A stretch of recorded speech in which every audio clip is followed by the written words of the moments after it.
Hi guys, today we'll talk about how to fix or how to solve the problem of full storage on ChatGPT app.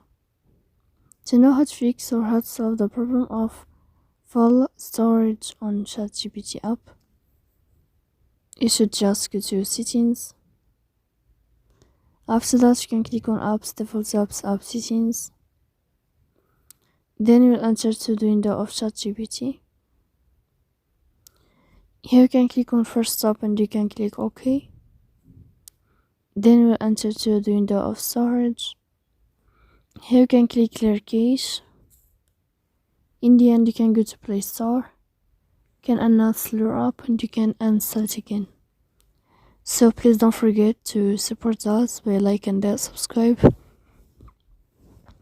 See you next time in another video, and thank you for your attention and your watching.